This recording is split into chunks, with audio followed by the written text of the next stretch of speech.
श्री कृष्ण गोविंद हरे मुरारी, हे नाथ नारायण वासुदेवा। व्यासदेव जी को नमस्कार, सूत जी को नमस्कार, सुखदेव जी को नमस्कार, विदुर जी को नमस्कार, श्रीमद् भागवत को नमस्कार करके आज हम श्रीमद् भागवत की चर्चा करते हैं। दोस्तों, कल जो अध्याय हमने आधा किया था उसका आधा भाग आज कर रहे हैं। उनके इस प्रकार देखते रहने पर भी वे मुनिगण उनसे बिना कुछ पूछताछ किए, जैसे सुवर्ण और वज्र में किवाड़ों से युक्त पहली 6 ड्योढ़ी लांघ कर आए थे, उसी प्रकार उनके द्वार में भी घुस गए। उनकी दृष्टि तो सर्वत्र समान थी और वे निशंक होकर सर्वत्र बिना किसी रोक टोक के विचरते थे। वे चारों कुमार पूर्ण तत्वज्ञ थे तथा ब्रह्मा की सृष्टि में आयु में सबसे बड़े होने पर भी देखने में 5 वर्ष के बालकों से जान पड़ते थे और दिगंबर वृत्ति से रहते थे।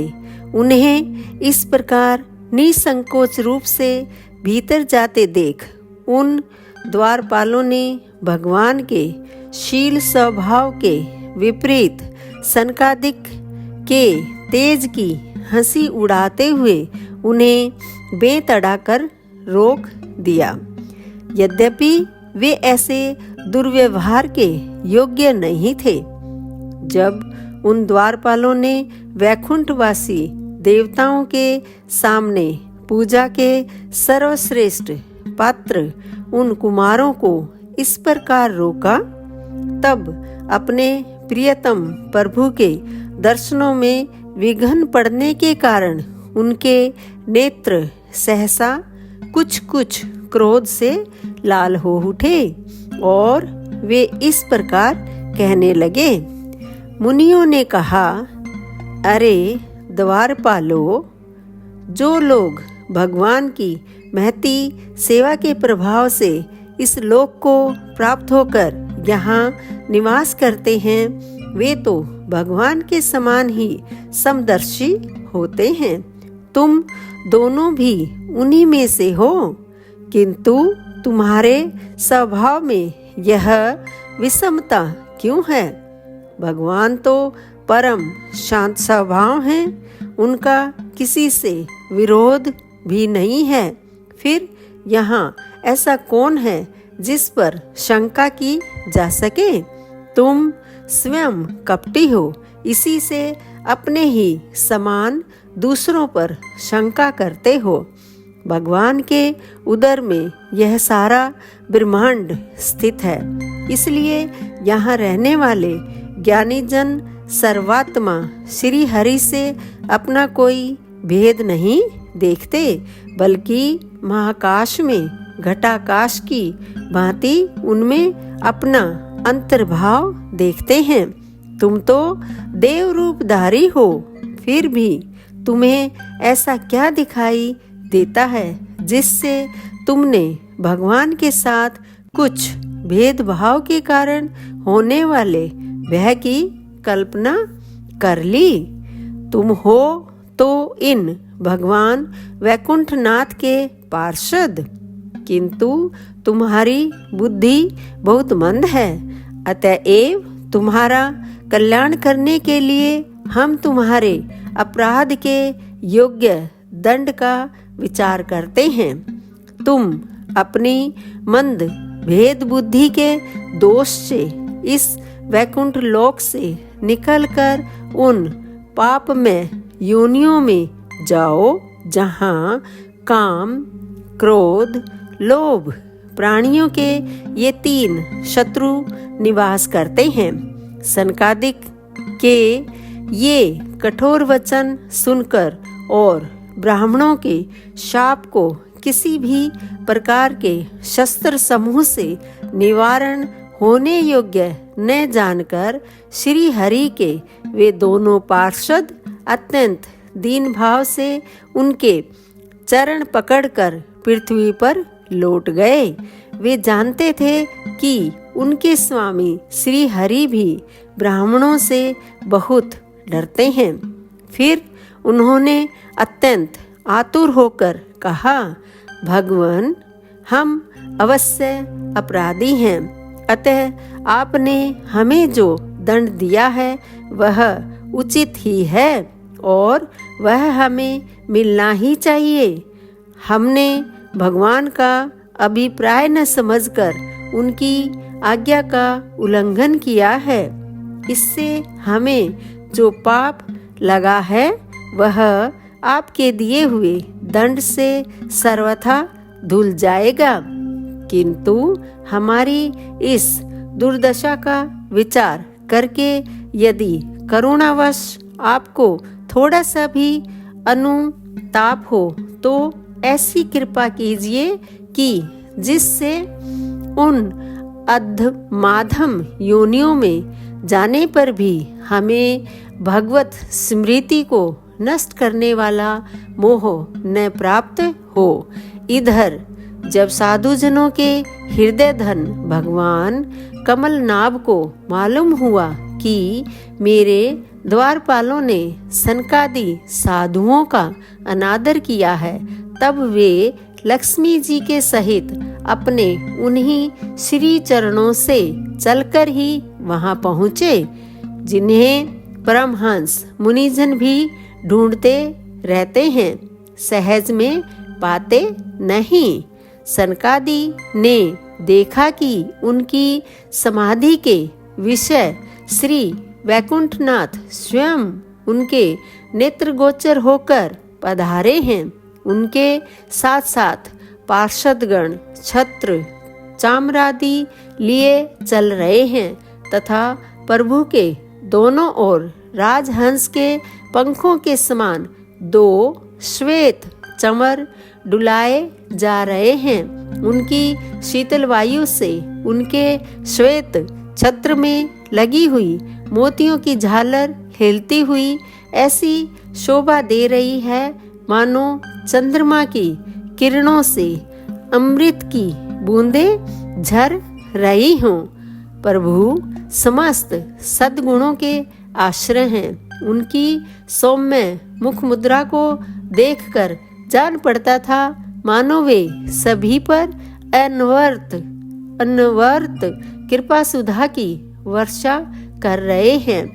अपनी स्नेहमयी चितवन से वे भक्तों का हृदय स्पर्श कर रहे थे तथा उनके सुविशाल श्याम वक्ष स्थल पर स्वर्ण रेखा के रूप में जो साक्षात लक्ष्मी विराजमान थी, उनसे मानो वे समस्त दिव्य लोकों के चूड़ामणि वैकुंठ धाम को सुशोभित कर रहे थे। उनके पीतांबर मंडित विशाल नितंबों पर झिलमिलाती हुई करधनी और गले में भरमरों से मुखरित वनमाला विराज रही थी तथा वे कलाइयों में सुंदर कंगन पहने अपना एक हाथ गरुड़ जी के कंधे पर रख दूसरे से कमल का पुष्प घुमा रहे थे। उनके अमोल कपोल बिजली की प्रभा को भी लजाने वाले मकराकृत कुंडलों की शोभा बढ़ा रहे थे। उभरी हुई सुघड़ नासिका थी, बड़ा ही सुंदर मुख था, सिर पर मणि में मुकुट विराजमान था तथा चारों भुजाओं के बीच महामूल्यवान मनोहर हार की और गले में कौस्तुभ मणि की अपूर्व शोभा थी। भगवान का श्री विग्रह बड़ा ही सौंदर्यशाली था। उसे देखकर भक्तों के मन में ऐसा वितर्क होता था कि इसके सामने लक्ष्मी जी का सौंदर्य भी मान भी गलित हो गया है। ब्रह्मा जी कहते हैं, देवताओं, इस प्रकार मेरे महादेव जी के और तुम्हारे लिए परम सुंदर विग्रह धारण करने वाले श्री हरि को देखकर सनकादि मुनीश्वरों ने उन्हें सिर झुकाकर प्रणाम किया। उस समय उनकी अद्भुत छवि को निहारते निहारते उनके नेत्र तृप्त नहीं होते थे। सनकादि मुनीश्वर निरंतर ब्रह्मानंद में निमग्न रहा करते थे, किंतु जिस समय भगवान कमल नयन के चरणारविंद मकरंद से मिली हुई तुलसी मंजरी के गंध से सुवासित वायु ने नासिकारंध्रों के द्वारा उनके अंतःकरण में प्रवेश किया, उस समय वे अपने शरीर को संभाल न सके और उस दिव्य गंध ने उनके मन में भी खलबली पैदा कर दी। भगवान का मुख नील कमल के समान था, अति सुंदर, अधर और कुंद कली के समान मनोहर। हाथ से उसकी शोभा और भी बढ़ गई थी। उसकी झांकी करके वे कृतकृत्य हो गए और फिर पद्मराग के समान लाल लाल नखों से सुशोभित उनके चरण कमल देखकर वे उन्हीं का ध्यान करने लगे। इसके पश्चात वे मुनि गण अन्य साधनों से सिद्ध न होने वाली स्वाभाविक अष्ट सिद्धियों से संपन्न श्री हरि की स्तुति करने लगे, जो योग मार्ग द्वारा मोक्ष पद की खोज करने वाले पुरुषों के लिए उनके ध्यान का विषय अत्यंत आदरणीय और नैनानंद की वृद्धि करने वाला पुरुष रूप प्रकट करते हैं। सनकादि मुनियों ने कहा, अनंत, यदि आप अंतर्यामी रूप से दुष्ट चित्त पुरुषों के हृदय में भी स्थित रहते हैं, तथापि उनकी दृष्टि से ओझल ही रहते हैं, किंतु आज हमारे नेत्रों के सामने तो आप साक्षात विराजमान हैं। प्रभु, जिस समय आपसे उत्पन्न हुए हमारे पिता ब्रह्मा जी ने आपका रहस्य वर्णन किया था, उसी समय श्रवण रंध्रों द्वारा हमारी बुद्धि में तो आप आविराजे थे, किंतु प्रत्यक्ष दर्शन का महान सौभाग्य तो हमें आज ही प्राप्त हुआ है। भगवान, हम आपको साक्षात परमात्म तत्व ही जानते हैं। इस समय आप अपने विशुद्ध सत्वमय विग्रह से अपने इन भक्तों को आनंदित कर रहे हैं। आपकी इस सगुण साकार मूर्ति को राग और अहंकार से मुक्त मुनिजन आपकी कृपा दृष्टि से प्राप्त हुए सुदृढ़ भक्ति योग के द्वारा अपने हृदय में उपलब्ध करते हैं। प्रभु, आपका सुयश अत्यंत कीर्तनीय और सांसारिक दुखों की निवृत्ति करने वाला है। आपके चरणों की शरण में रहने वाले जो महाभाग आपकी कथाओं के रसिक हैं, वे आपके अत्यंतिक प्रसाद मोक्ष पद को भी कुछ अधिक नहीं गिनते। फिर जिन्हें आपकी जरा सी टेढ़ी भौंही भयभीत कर देती है, उन इंद्रपद आदि अन्य भोगों के विषय में तो कहना ही क्या है। भगवान, यदि हमारा चित्त भौरे की तरह आपके चरण कमलों में ही रमण करता रहे, हमारी वाणी तुलसी के समान आपके चरण संबंध से ही सुशोभित हो और हमारे कान आपकी सुयश सुधा से परिपूर्ण रहे, तो अपने पापों के कारण भले ही हमारा जन्म नरकादि योनियों में हो जाए, इसकी हमें कोई चिंता नहीं है।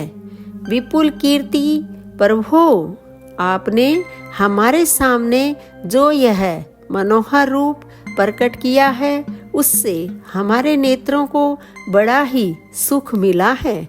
विषयासक्त अजितेंद्रिय पुरुषों के लिए इसका दृष्टिगोचर होना अत्यंत कठिन है। आप साक्षात भगवान हैं और इस प्रकार स्पष्टतया हमारे नेत्रों के सामने प्रकट हुए हैं। हम आपको प्रणाम करते हैं। दोस्तों, ये अध्याय यहाँ पर समाप्त होता है। आप मेरे वीडियो देख रहे हैं, लाइक कर रहे हैं और शेयर भी कर रहे हैं, उसके लिए आपका कोटि कोटि धन्यवाद।